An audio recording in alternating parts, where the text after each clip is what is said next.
Hello everyone, welcome back. Kevin with Survivalist Boards. Well guys and gals, I'm here at the back of the property next to the cabin. There's a cabin right over there. That's working on that as a bug out cabin. Have not made any progress on it. Well, a little bit. I've cleaned up around it a little bit. There's some stuff that needs to be cleaned up back here. So I've made a little progress. But anyway, I wanted to show y'all this wild persimmon tree. I say wild because it was probably planted here on purpose. But these grow wild all over this part of the country. I think they are a native to the United States. They're a native persimmon to the United States. They just grow wild, guys. Look at this. Look at this. Look at those persimmons on there. And they are yummy, yummy. I'm talking, see if we get that to focus in a little bit. Whenever these get ready, get ripe, they are delicious. I came out here and, I mean, right after they fall, whenever they hit the ground, they won't stay on the ground very long because deer, stuff like that will come out here and get them. Squirrels will get them. Raccoons, possums, I mean, all kinds of stuff eat this, just like the wild plums. Wild plum trees were loaded with plums, and just a couple of days later, a week or so later, they were all cleaned out. So if you're looking for a persimmon tree, I mean, not just a persimmon tree, but a wild, indigenous, wild, edible tree, I mean, you can't go wrong with a wild persimmon tree. I keep saying wild because they grow in the wild. They're indigenous to the United States. They're not domesticated, but this one was planted here on purpose. And if you're around here, look at the leaves, guys. One thing is look at the leaves. See how they're long like that? They've got a long, oblong leaf on them. Let's come over here to the bark.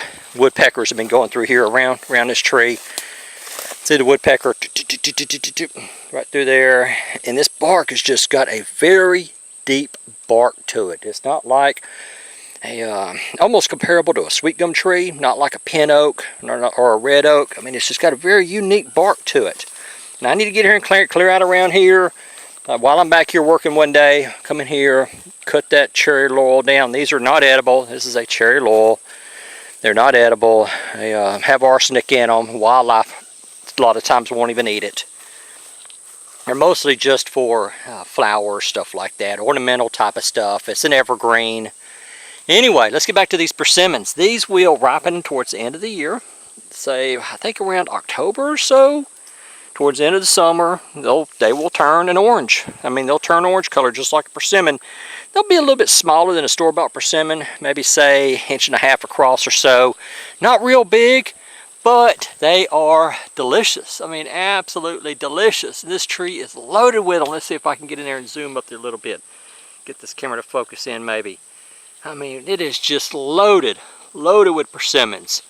So if you got yourself a bug out location that you want to plant a wild plant or wild tree, indigenous, that's going to grow well in a wide range of soil conditions, you've got your wild plums that we've talked about in other videos. Then you've got your wild persimmons that you could plant. And also something that's not mentioned very often is the huckleberry. I mean, huckleberries grow well in sandy soil, especially along creek bottoms and stuff. We've got some nice sized huckleberry trees here on the farm. I'll be talking about those later because they're not going to be ready until later on in the year. Those are usually ready like November or so. Look at that, guys. I mean, those are going to be delicious. Delicious. Now, I know where another wild persimmon tree is that would put this one to shame. I mean, it's probably twice that size. And I mean, it's just the one I'm talking about is just a very big tree, and I may do a video about that because I like to keep the other one, I like to keep cleared out around it. If some of these trees, these persimmon trees, they get overtaken, I mean, if they get crowded, like all this needs to be cut. If you let these trees get crowded, then chances are they may die back. So if you've got some persimmon trees, make sure that you keep the vines and stuff. Make sure they get plenty of sunlight. This mimosa tree needs to be cut down. Cherry laurel needs to be cut down. We need to bring the bush hog out here, run around it, keep it cleared out. Because if it gets crowded, it may die. We've lost a couple of persimmon trees here on the farm because they've got overly crowded and they just died. That's just how they are. These trees have got a lifespan on them. But anyway, guys and gals, that's it for now. Most of the persimmon tree is doing excellent. Look at that, guys. That is just beautiful, beautiful. Guys, before we go, here's some other examples. Remember I mentioned about these growing wild? All right, There's the deer feeder. Persimmon tree that we were at, it's a couple of 100 feet over there. And then if you're walking through here, here's a wild persimmon tree. So they just grow wild out here, guys. I need to come out here with a bush hog.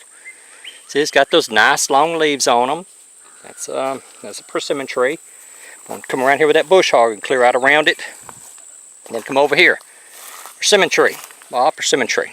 See, take a look at that bark. See, that got that coarsey bark looking on it. And as it gets older, it'll be more defined. So that's 1, 2, 3, 4, and then there's another one right over there on the other side of these on the other side of these trees.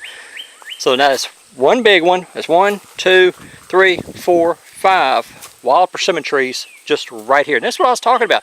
And they just grow wild everywhere. They'll just wherever a deer or a squirrel, deer may eat the persimmon, and they come over here and poop the seeds out, and they'll sprout. I mean, they just grow wild everywhere.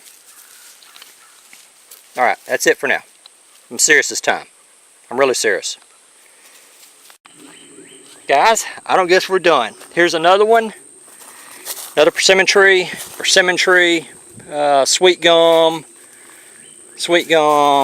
Where's that other one at? There was one in here I spotted just a minute ago. But where we were at, there's a deer feeder. We were right over there. This is what I was talking about. These things just grow wild. I mean, they just pop up.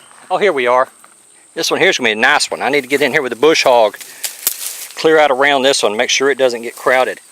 Look at it. It's already 12 feet tall. That's right here in south facing sun. It'll get plenty of sunlight. I'll bring that bush hog in. Bush hog around here. Kind of thin this out a little bit. And y'all are saying, well, Kevin, where's that big tree at? And that big tree was right through there. I don't know, 200 feet or so. So that's, what was that? 5. That's one big one. 1, 2, 3, 4, 5, 6, 7, 8.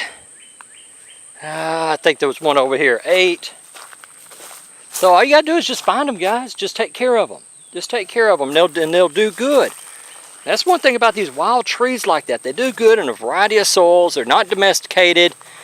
And they just, I mean, they do good on these rural areas where you just want to plant something and leave it, not have to worry about it.